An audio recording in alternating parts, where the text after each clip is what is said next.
Oi pessoal, eu sou o Valê. E eu sou a Mari do Além da Contracapa, e nessa segunda parte do nosso especial de fim de ano vocês vão acompanhar a nossa retrospectiva literária. Então hoje vocês vão saber quais são as nossas melhores leituras de 2015.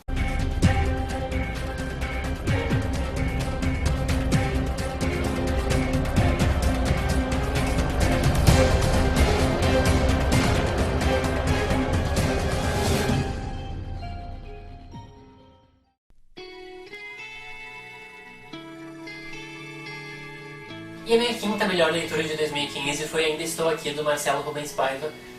Eu me interessei por esse livro porque quando eu ainda estava no ensino médio, anos atrás, eu li Feliz Ano Velho. Foi uma das minhas leituras obrigatórias que eu mais gostei. E quando a Alfaguara anunciou que ia lançar a continuação, que Ainda Estou Aqui, eu não tive a menor dúvida que eu precisava ler esse livro e eu queria também reler o Feliz Ano Velho. Até porque eu acho que ele é um livro que exige uma certa maturidade do leitor, né? Então a leitura que tu fez dele agora, ela deve ser bem diferente daquela que tu fez quando adolescente, né? E até porque eu com certeza não aproveitei tudo que o livro tinha para me oferecer. E eu acho que o que diferencia os dois livros é que Feliz Ano Velho ele tem um enfoque muito mais pessoal. É a história do Marcelo, que aconteceu com ele depois do acidente que deixou ele tetraplégico. Enquanto Ainda Estou Aqui, o enfoque é muito mais na família dele, do que aconteceu com o pai dele, que foi morto e torturado pela ditadura, do que aconteceu com a mãe dele, que teve que tomar conta dessa família, que era uma dona de casa e que de repente se viu numa situação impossível, porque pensa, para todos os efeitos o marido dela estava morto, mas não juridicamente, eles não podiam inventariar bens, ela não tinha acesso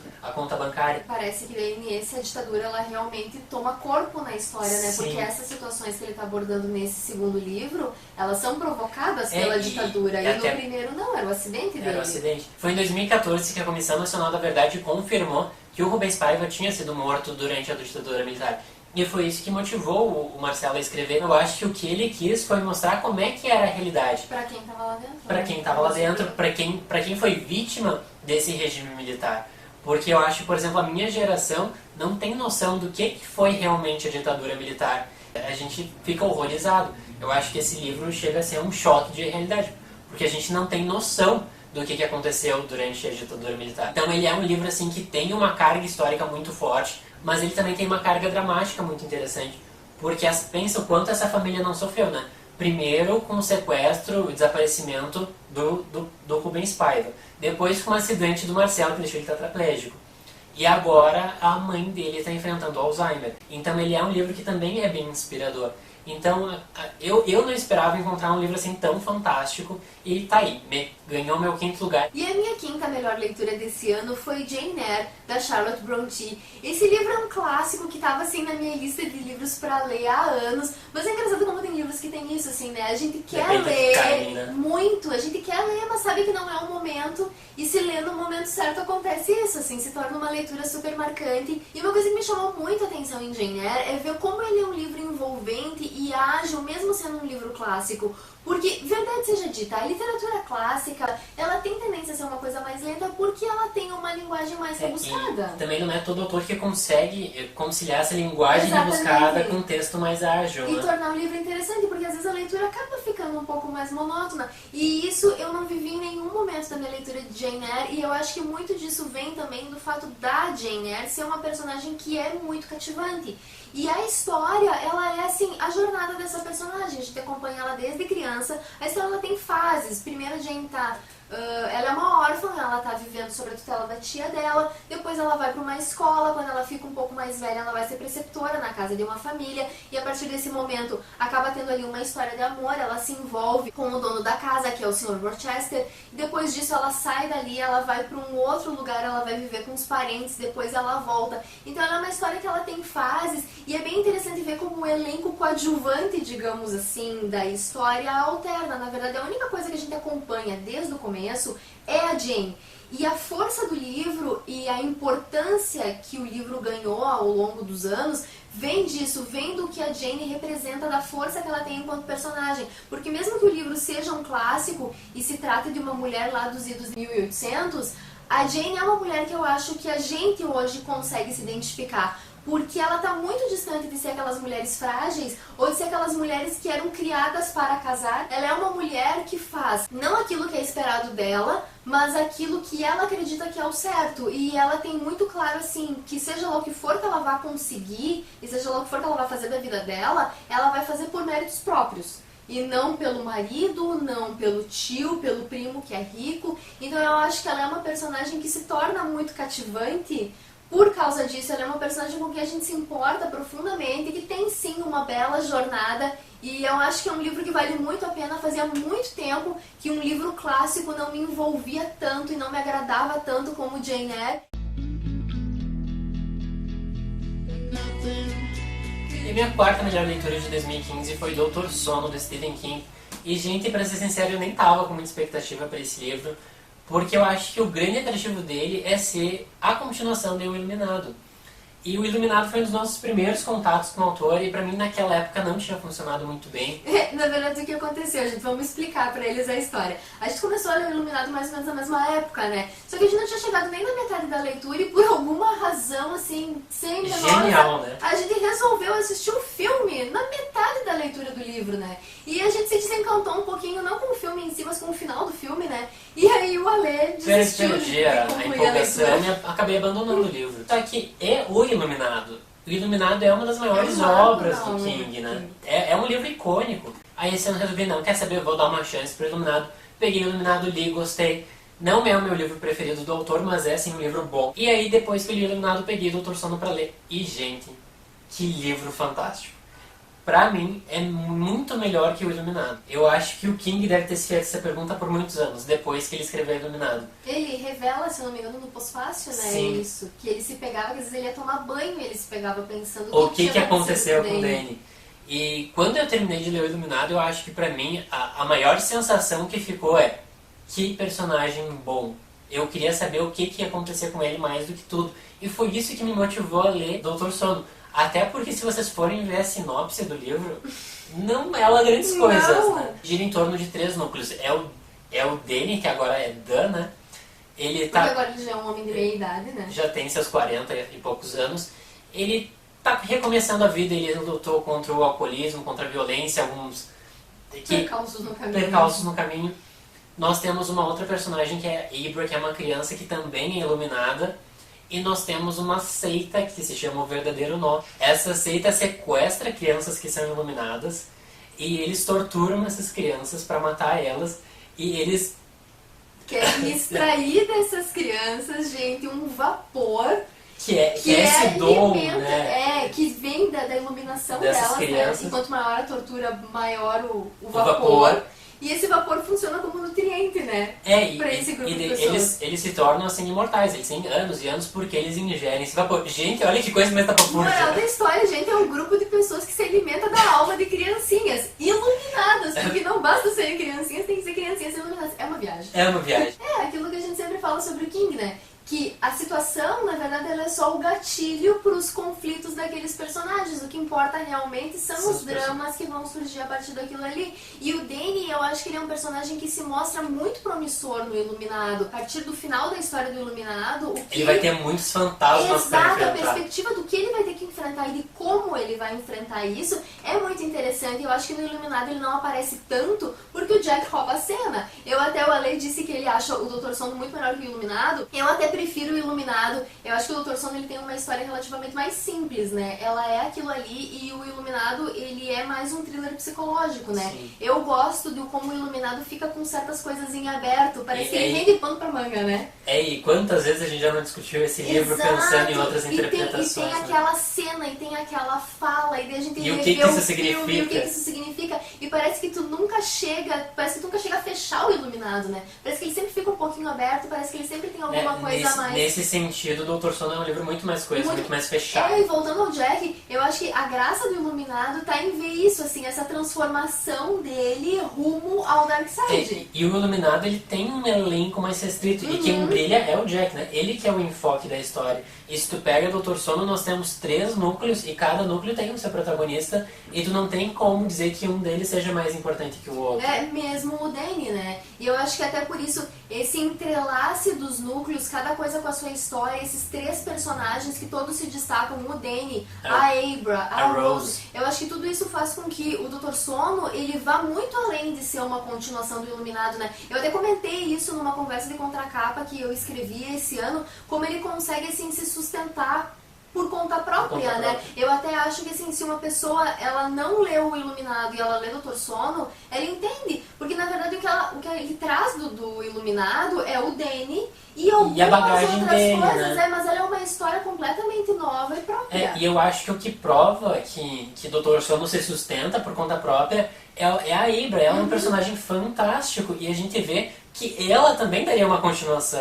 E eu acho que a Abra, ela é até uma personagem melhor do que o Danny era, enquanto criança no Iluminado. E uma outra coisa que eu acho que também vai a favor do Dr. Sono é que ele é um livro que é muito bom desde o começo, né? Desde a primeira página, o ritmo dele já é muito acelerado. Né? E o Iluminado não, o Iluminado ele é um livro que vai, assim, acho que umas 150 páginas, né? Até ele engrenar mesmo. Parece que até ali ele tá só preparando o território. E talvez isso também seja...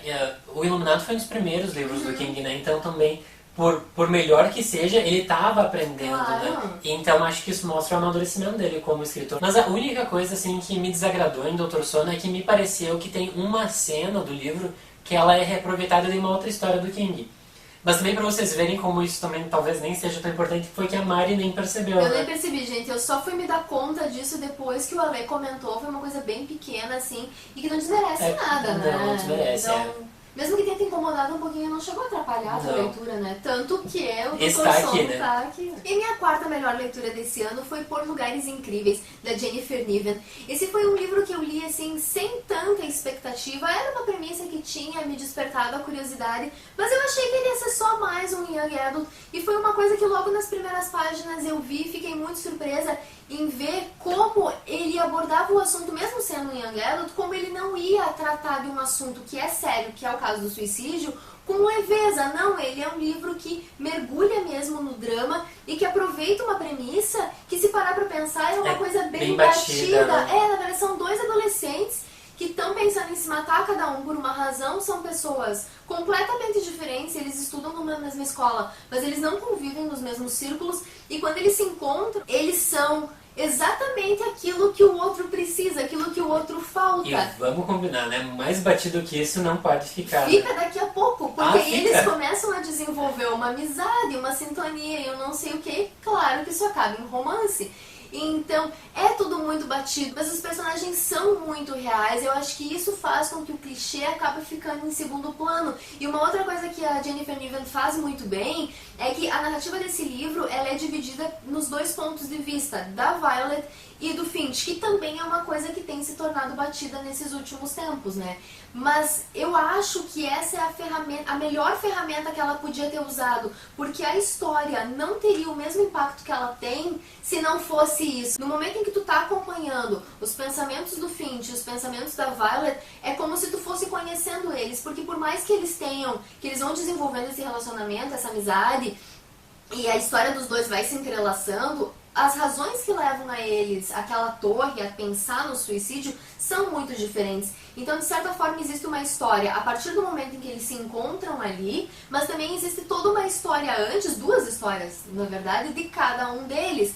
Então, é importante que a gente veja o ponto de vista de cada um deles. E chega um momento, e isso não é spoiler, tá, gente? Eu vou cuidar muito do que eu vou dizer. Mas chega um dado momento em que um desses personagens desaparece. E no momento em que isso acontece na história, a Jennifer Niven suprime essa narrativa. Então, os personagens não sabem o que aconteceu com esse que desapareceu e o leitor também não sabe. Então, eu acho que dá a mesma angústia que dá para os personagens. Quer dizer, essa pessoa desapareceu, não sabe onde é que ela tá, ela tem um histórico de pensar em suicídio. Então, eu acho que o leitor fica com o coração na mão até saber o que realmente aconteceu. E uma outra coisa que me surpreendeu bastante quando eu terminei de ler o livro é a Jennifer Niven contar que quando ela era adolescente, o melhor amigo dela se matou.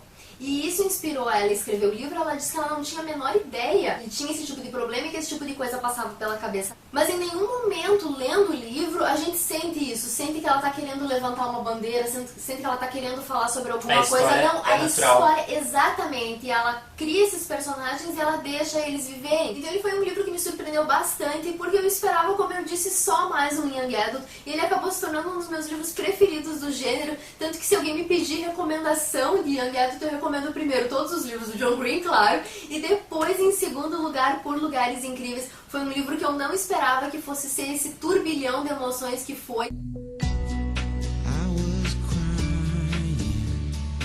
E minha terceira melhor leitura de 2015 foi Objetos Cortantes, da Gillian Flynn. Eu acho que é impossível fazer uma lista de melhores do ano sem a Gillian Flynn no meio. Vocês sabem que a gente adora essa autora. E a gente também estava com muita expectativa para ler Objetos Cortantes, né? Porque foi o primeiro livro que a gente leu dela depois de Garota Exemplar, né? E até a gente já comentou aqui, né? Como em alguns momentos parece que Garota Exemplar estragou a nossa vida, né? Porque nenhum livro de suspense depois dele nos provocou aquela mesma sensação, assim, de como é que eu continuo minha vida agora, né? Aquele choque, aquela coisa.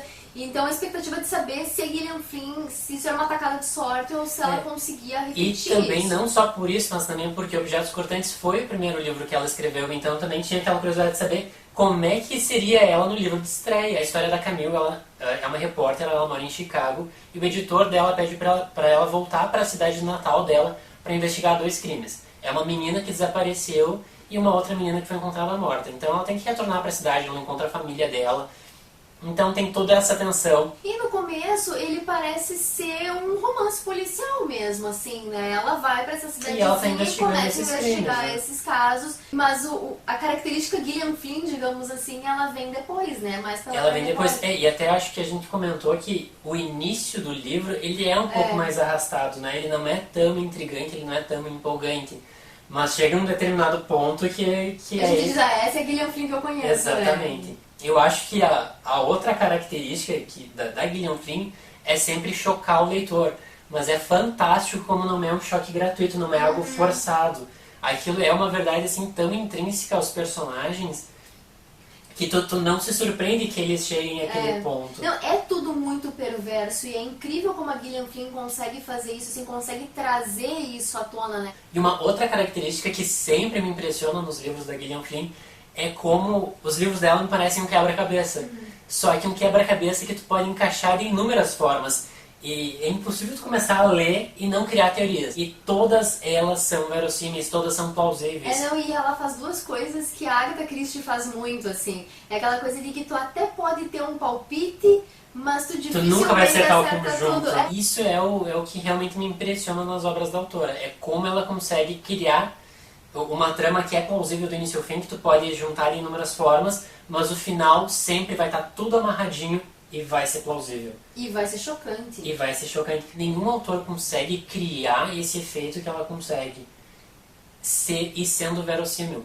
Porque, claro, a gente vê muita reviravolta, muita vontade de um autor chocar, mas acaba perdendo a verossimilhança, né? E quando um autor quer chocar simplesmente por chocar, não funciona. Não funciona. Em primeiro lugar, eu acho que o leitor sente que a coisa vai encaminhar por aquele lado. Chega a ser até artificial. Exato, e ele acaba, a última coisa que ele consegue fazer é chocar, porque fica uma coisa teatral, eu diria assim. É tudo feito com o intuito de chocar e não choca. E o que Gillian Flynn faz é sempre muito simples. E por fim, eu acho que não tem como evitar aquela grande pergunta, né? Qual que é melhor, Garota Exemplar ou Objetos Cortantes? E é claro, eu acho que os dois têm seus méritos. Mas eu não sei se alguma vez na nossa vida algum livro vai conseguir causar o efeito que Garota Exemplar. E não querendo desmerecer Objetos Cortantes. É um livro muito bom. Ele consegue ser igualmente chocante, mas eu acho que o impacto que Garota Exemplar causou não vai ser superado. Mas enfim, é um livro muito bom, pra quem conhece a autora sabe, não dá pra perder. E minha terceira melhor leitura desse ano foi Paris é uma Festa, do Ernest Hemingway, que era um livro que há anos eu queria ler. Acontece com ele um caso um pouco parecido com o de Jane Eyre, assim, aquele livro que tu quer ler e que de repente chega o momento certo. E foi um livro que me cativou profundamente. É um livro bem diferente de todas as outras coisas que eu li do Hemingway, porque ele é um livro que tem um caráter autobiográfico. É um livro em que o Hemingway fala sobre o tempo que ele viveu em Paris na década de 20, quando ele era jovem, ele tinha 20 e poucos anos. E ele mesmo diz assim que não é exatamente uma autobiografia e que se o leitor quiser ele pode encarar isso como um romance, porque ele não poderia colocar todas as coisas que ele viveu nesse livro. Mas claro que são as experiências dele em Paris, os lugares que ele frequentava, as pessoas que ele conheceu. E uma coisa que fica muito claro, porque o Hemingway escreveu Paris é uma Festa já beirando 60 anos. Então ele está muito distante daquele tempo. Dá pra ver que ele olha para essas lembranças todas com muita saudade e com muito carinho. E é até interessante porque é uma época em que a vida dele, por algumas razões, era mais difícil. O Hemingway tinha acabado de largar o jornalismo para se dedicar à carreira de escritor.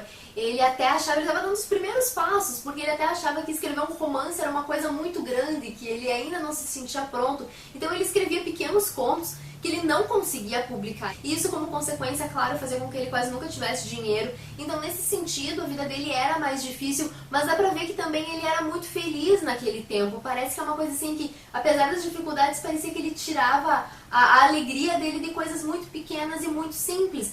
E eu acho que muito disso veio das pessoas que ele conheceu naquele tempo, e uma dessas pessoas é o Fitzgerald. E é muito legal de ver o grande Ernest Hemingway demonstrando a admiração dele por esse grande escritor que acabou se tornando um grande amigo dele. E ele fala do Fitzgerald o quanto ele era genial e talentoso e parecia não saber disso. Até quando ele falava do Grande Gatsby, parecia só mais um livro e não dava pra ter noção de que obra fantástica, exato, era o Grande Gatsby. E ele até fala sobre como o Fitzgerald escrevia contos e quando ele terminava, ele dava uma pioradinha assim nos contos, porque se ele deixava do jeito que ele achava que tinha que ser, ele não conseguia publicar. E ele precisava publicar para vender, e o Hemingway achava isso um absurdo, porque ele dizia que isso era se prostituir. Então esse era o tipo de coisa que eles enfrentavam naquela época, esses autores que depois se tornaram alguns dos maiores autores da literatura americana.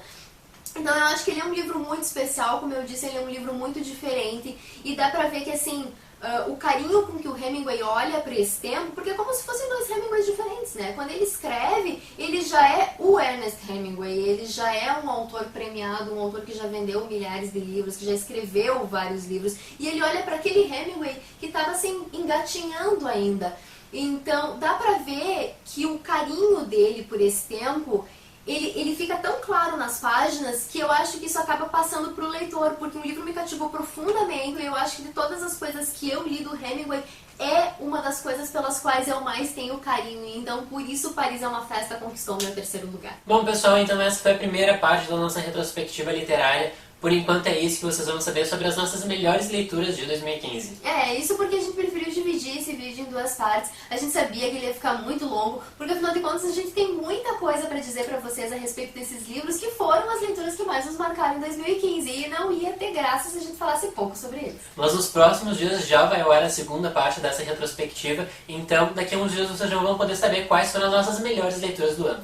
E enquanto isso, pra vocês não ficarem tanto assim no suspense, a gente já deixa vocês com uma provinha do que vem por aí. Vocês podem até tentar adivinhar quais são os livros. Todas as resenhas já estão no blog. E pra quem não viu a primeira parte desse especial, a gente vai deixar o link desse vídeo aqui. A gente fala um pouquinho mais sobre como foram as nossas experiências de leituras com aqueles livros que no especial do ano passado a gente tinha escolhido como as nossas maiores expectativas para 2015. E como sempre, não se esqueçam de se inscrever no nosso canal no YouTube. É isso, pessoal. Até o próximo vídeo. Até! Stay tuned for Since Our Next Episode. Ele não poupa o leitor. Ele vai narrar o que é verdade. Por mais cruel que ela seja, por mais brutal que ela seja. E aquilo vai dando uma angústia no leitor, e aquilo que tu pensa, meu Deus, só acaba logo com isso. Ele tem uma narrativa que é envolvente, que nem parece ser um clássico, e ele tem uma lição de vida que é incrível. Um autor que consegue fazer isso, aí eu acho que conquista o meu amor eterno, porque é tudo que eu gosto.